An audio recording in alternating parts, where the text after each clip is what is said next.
Terima kasih, damai dan sejahtera Tuhan memberkati, menyertai dan melindungi. Salpe, mari kita buka dengan doa. Dalam nama Bapa dan Putra dan Roh Kudus. Amin. Allah Tritunggal yang Maha Kudus, kami bersyukur di hadirat-Mu. Kami telah memasuki Pekan Paskah yang kelima. Semoga dalam Pekan Paskah kelima ini kasih Kristus selalu kami laksanakan dalam hidup kami sehari-hari. Berkati, bimbing, lindungilah kami, sertailah langkah hidup kami.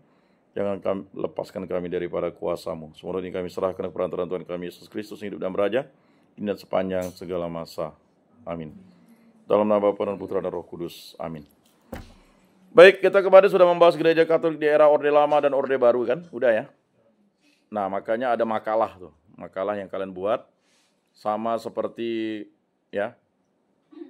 Sebenarnya makalah itu akhirnya nanti cukup makalah. Kalau di dalam RPS saya, tugasnya itu makalah. Sekarang kita masuk ke tantangan gereja Katolik di era Reformasi. Udah ya? Nah, enggak nampak, ya. Tapi sebelum sampai ke situ, saya mau bertanya, apa tantangan kita di era Reformasi? Era Reformasi kan sekarang nih.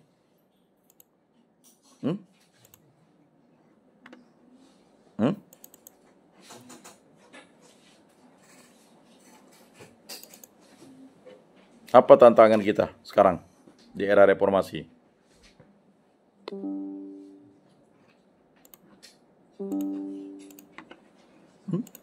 Tantangan yang tadi saya sudah sampaikan, ya, di era Reformasi, di era kontemporer ini banyak terjadi kejahatan-kejahatan yang dulunya kita anggap bukan kejahatan, tapi pemicu kejahatan. Itu tadi, pelecehan seksual tadi.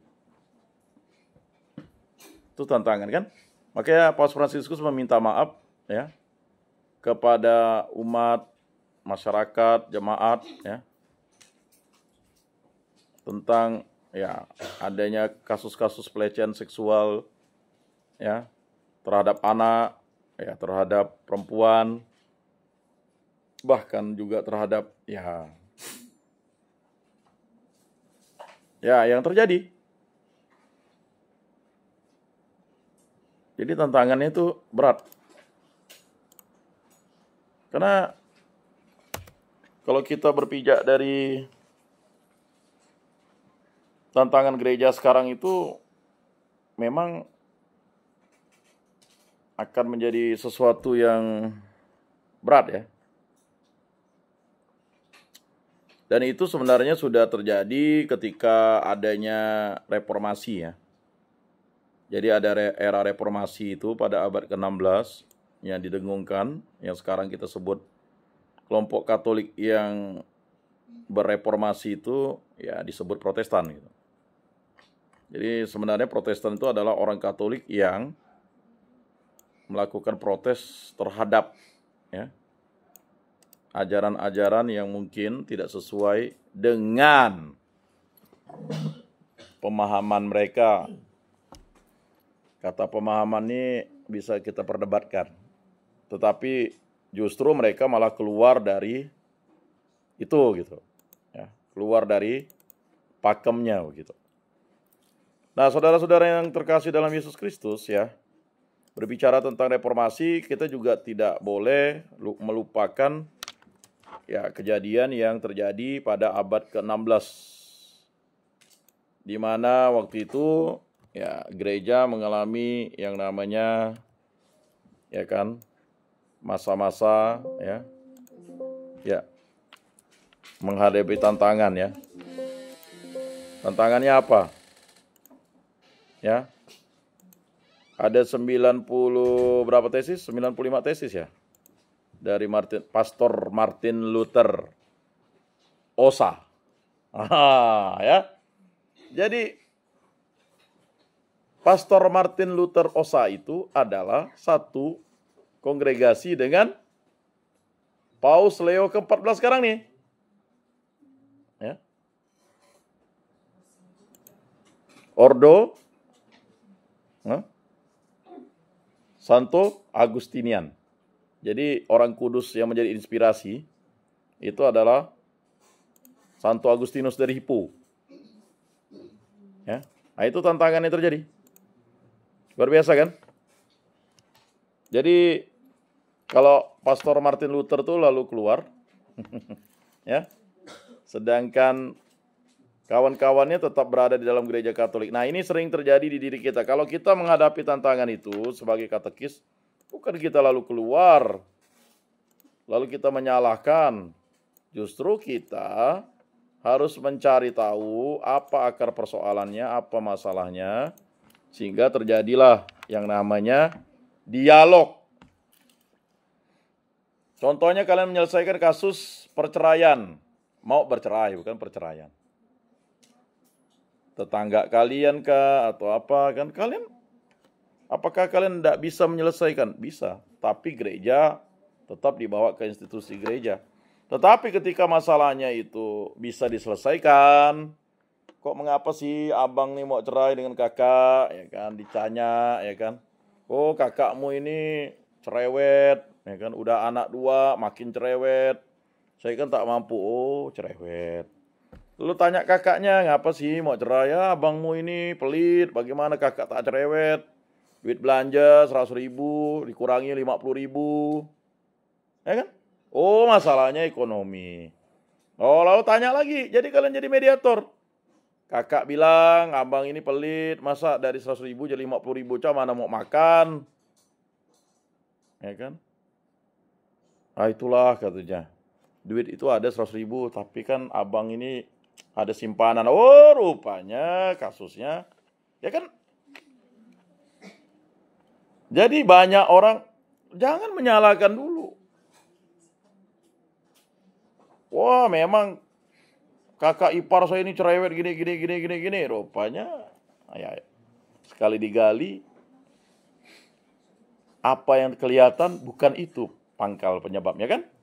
Lalu kita anggap itulah kakak saya tuh, manalah abang saya betah, cerewet sana sini. Tiba-tiba abangnya tidak lama setelah berpisah cerai adat kok kawin lagi dengan, wah rupanya memang sudah terjadi perselingkuhan. Karena kita merasa itu abang kita, yang itu adalah kakak orang, kita tidak berpikir jernih. Sering terjadi begitu kan? Sering kita membela yang salah. Nah itu tantangan. Nah ini ya ilustrasi ya yang saya sampaikan. Mengapa persoalan-persoalan ini menjadi, tadi kan saya sudah jelaskan datanya ya. Nah, tantangan gereja Katolik di era reformasi bisa dilihat di situ ya. Dapat dipahami dalam 2 konteks berbeda tergantung makna istilah era reformasi. Kita ada era reformasi pada abad ke-16 ya. Jadi penafsiran umumnya yang pertama era reformasi gereja. Sebenarnya kita ingin membahas reformasi di sekarang ya. Ini kok ditutup? Ngapa? Nah, jika ini maksud adalah reformasi Protestan dimulai pada abad ke-16 oleh tokoh-tokoh seperti Martin Luther, berikut adalah tantangan utama gereja Katolik saat itu. Nah, ini harus dipahami ya. Yang pertama tuh kritik terhadap penyimpangan internal. Jadi sering kita dengar ada penyimpangan internal ya. Misalnya ya pastor itu ada cewek misalnya. Betul ya? Ya kan? Tapi kan belum ada buktinya. Nah, maksudnya kritik terhadap penyimpangan internal, penyalahgunaan kekuasaan oleh hierarki gereja. Contohnya penjualan indulgensi. Nah, kok tiba-tiba dengan tahun jubilium tuh ada indulgensi kan? Nah, indulgensi itu adalah penghapusan dan pengampunan penuh terhadap dosa-dosa yang dilakukan oleh seseorang, baik yang hidup dan yang mati. Yang hidup tuh orangnya, bukan orang, kalau untuk mendoakan orang yang hidup sana, enggak. Ya kan? Untuk mendapat pengampunan penuh. Makanya itu dikritik karena itu hanya yang mampu adalah orang-orang yang berduit. Makanya gereja itu ada Porta Santa itu, tidak semuanya kita harus ke Vatikan, tetapi dipilihlah setiap kuskupan tuh gerbang-gerbang Porta Santa yang bisa dipakai untuk mendapatkan indulgensi penuh sampai 6 Januari 2026.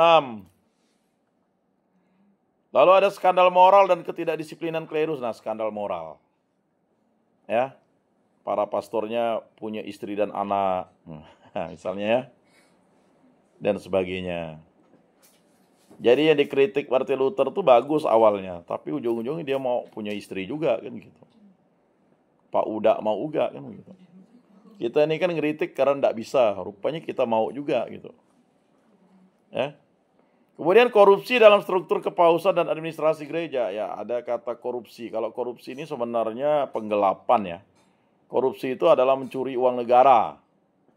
Jadi kalau misalnya kalian kerja kelompok atau arisan, tiba-tiba kawan kalian itu melarikan uang arisan kalian, itu bukan korupsi. Itu penggelapan namanya. Paham ya? Korupsi itu udah jelas kalau misalnya melakukan tindakan-tindakan yang mencuri uang negara atau merugikan negara yang bersifat material. Nah, itu ya. Tapi lebih jelasnya kalian lihat pengertian yang spesifik. Kemudian ada tantangan teologis dan doktrinal. Reformator mempertanyakan ajaran gereja seperti keselamatan oleh iman dan peran otoritas kitab suci. Jadi orang itu selamat itu, ya kan? Ya. Kalau orang udah menjadi pengikut Kristus, dia selamat kah? Selamat. Kalau dia jahat bagaimana? Nah, nantilah dia diadili sama sang juru selamat. Paham ya? Bagaimana yang tidak dibaptis? Itu urusan sang juru selamat. Kita tak bisa ikut campur. Maksudnya itu urusan ilahi. Kan kita tidak bisa mengukur dalamnya hati. Kita tidak bisa melihat itu gitu. Tetapi alangkah bodohnya ketika keselamatan itu ditawarkan kepada kita, kita tidak menerima keselamatan itu. Contohnya hari Minggu tidak ke gereja. Kan kita berjumpa. Makanya orang Katolik itu luar biasa. Berjumpa Yesus setiap hari kalau misa harian. Setiap minggu kalau misa hari Minggu. Lah, inilah tubuh Kristus, darah Kristus. Kalau tubuh dan darah itu bersatu, kan Yesus sendiri. Dalam rupa sakramen Ekaristi. Jadi orang Katolik yang tak ke gereja, orang Katolik yang tidak mau berjumpa dan menikmati Yesus masuk ke dalam hadiratnya. Titik. Sehebat apapun kalian ikut komunitas, kalau menjauhkan diri dari Ekaristi, berarti komunitas itu sesat. Kata sesat itu ya. Contohnya mohon maaf misalnya. Kan kalian bisa menerima sakramen Ekaristi hari Minggu. Tiba-tiba kalian lebih ikut, mohon maaf, persekutuan doa. Karena merasa persekutuan doa ya, itu enggak lah. Sakramen Ekaristi itu adalah ya yang paling tertinggi penyembahannya. Apa tuh? Latria ya? Wih. Ya. Kalau penyembahan untuk devosional kepada Bunda Maria itu namanya hiperdulia. Kalau untuk orang kudus dulia gitu. Misalnya kita ya kan, Santo Yohanes doakanlah kami, itu namanya dulia kan.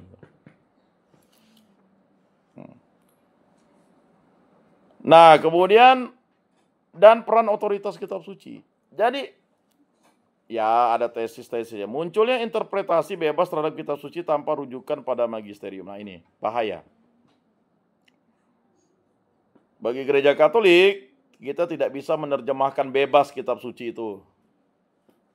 Itu harus ada magisteriumnya. Nah magisteriumnya itu dijelaskan dalam ajaran-ajaran gereja, terutama dalam konsili-konsili. Konsili Vatikan kedua menghasilkan berapa? Berapa dokumen? 16 dokumen, lama lalu jangutnya. Berapa konstitusi? 4 konstitusi. Berapa ini? Dekret? 4 konstitusi, berapa dekret? Lalu berapa pernyataan? Sisanya lah, 4 konstitusi, 3 pernyataan, berarti dekretnya berapa dari 16 tuh? 9. 9 dekret. Betul enggak? Atau salah? Cek lagi lah. Ya, saudara-saudari. Nah, sama juga ada seperti dokumen ensiklik Rerum Novarum. Luar biasa, itu udah 100 tahun. Jadi magisterium gereja, kayak katekismus gereja Katolik itu kan magisterium gereja, kan begitu. Kemudian pecahnya Kesatuan Gereja Barat. Munculnya berbagai denominasi Protestan menyebabkan perpecahan umat Kristen. Jadi setelah itu ya umat Kristen yang lontang-lantung, imannya kilik-kilik itu, ya kan gitu. Lalu dengan keras, ya, melawan magisterium gereja, melawan kodrat gereja dan sebagainya. Dan ditambah memang waktu itu juga, ini kan sekarang yang pengekor-pengekor saja, pengikut-pengikutnya ya. Kemudian gereja Katolik kehilangan banyak umat dan kekuasaan politik di wilayah tertentu. Ya, memang pada saat itu ya terjadi seperti itu ya. Mungkin campur tangan Tuhan ingin mengatakan ya, kita sebagai umat Kristen ini harus tahu bahwa di balik suatu kekacauan yang terjadi itu ada nilai kasih yang tiada taranya, yaitu pengampunan, memaafkan. Ya kan? Pengampunan itu memaafkan, rendah hati. Orang yang mengampuni itu pasti rendah hati. Adakah orang yang ya mampu mengampuni tidak rendah hati? Aku ampuni kau, tapi nanti awas ya, malam Jumat kau mati. Itu bukan mengampuni. Nah, gimana tuh? Ada Bung, Chris. Dengan ceweknya udah tertidur. Siapa cewek sebelah tuh? Anak sekadau gitu.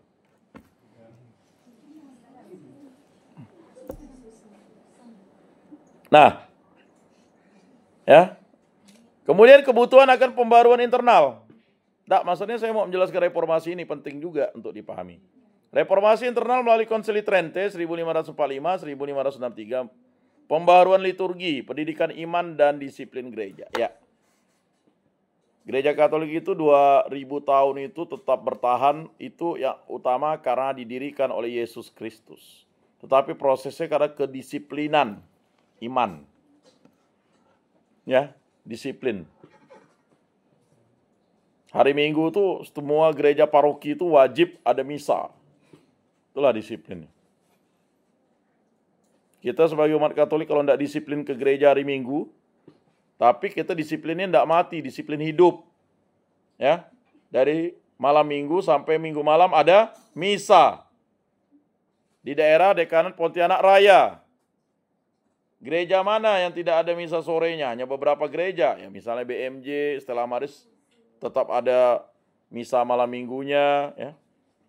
Sisilia yang wilayah paroki ini ada kok 4 kali misa dia.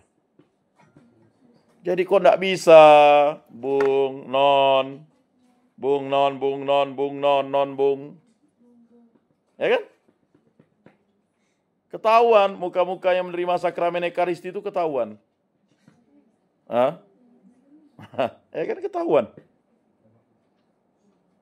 Kalian sebenarnya 1 minggu itu paling sedikit 2 kali terima. Karena yang di sini Jumat. Nanti hari Minggu di paroki-paroki. Sebenarnya diharapkan setiap hari. Ya. Kalau misalnya di stasi. Di stasi kan ibadat ya. Kan ada komuni batin ya. Ya memang kalau di gereja stasi itu tidak diadakan ibadat harian. Karena mengingat tenaga yang kurang. Tetapi itu boleh dapat izin. Ya. Izin dari pastor paroki apakah dimungkinkan di stasi ibadat harian. Misalnya 5:30 pagi. Nggak ada ibadat edan pun kita bisa ibadat sendiri di rumah kan. Kalian udah hafal kan ibadatnya? Ya kan buku ruah ada, buku apa banyak kok. Sekarang tinggal cari download internet pun ada, ya kan? Nah itu. Kemudian didirikan Serikat Yesus SJ untuk membela iman dan pendidikan. Jadi Serikat SJ itu berdiri untuk membela iman dan pendidikan. Ya itu 4 garis besarnya, benang merahnya, mengapa terjadi reformasi. Nah sekarang kita lihat era reformasi yang khusus di Indonesia. Konteks Indonesia setelah 1998. Kalian hidup di daerah era reformasi ya.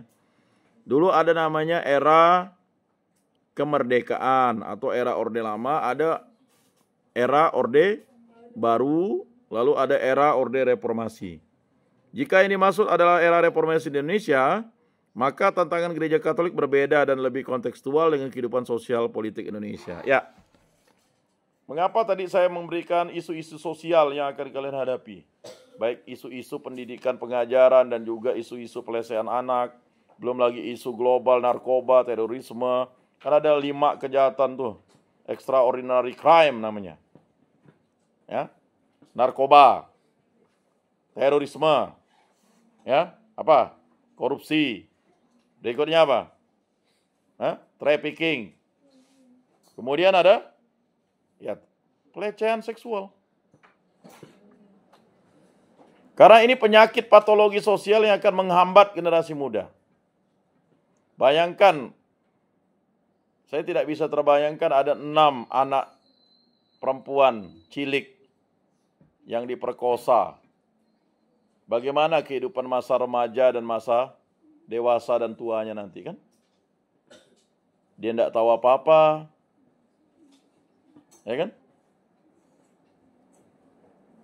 Nah ini pemahaman ini kan dari guru-guru dari tingkat PG, TK, SD kan, SMP, SMA harus mencerdaskan kehidupan iman anak-anak didik kita tuh. Jangan ya, apalagi menjadi pelaku kan. Jangan ya dek, jangan. Nah kan gitu. Pinjam 100 lah. Ini lucu juga ya. Pinjam 100.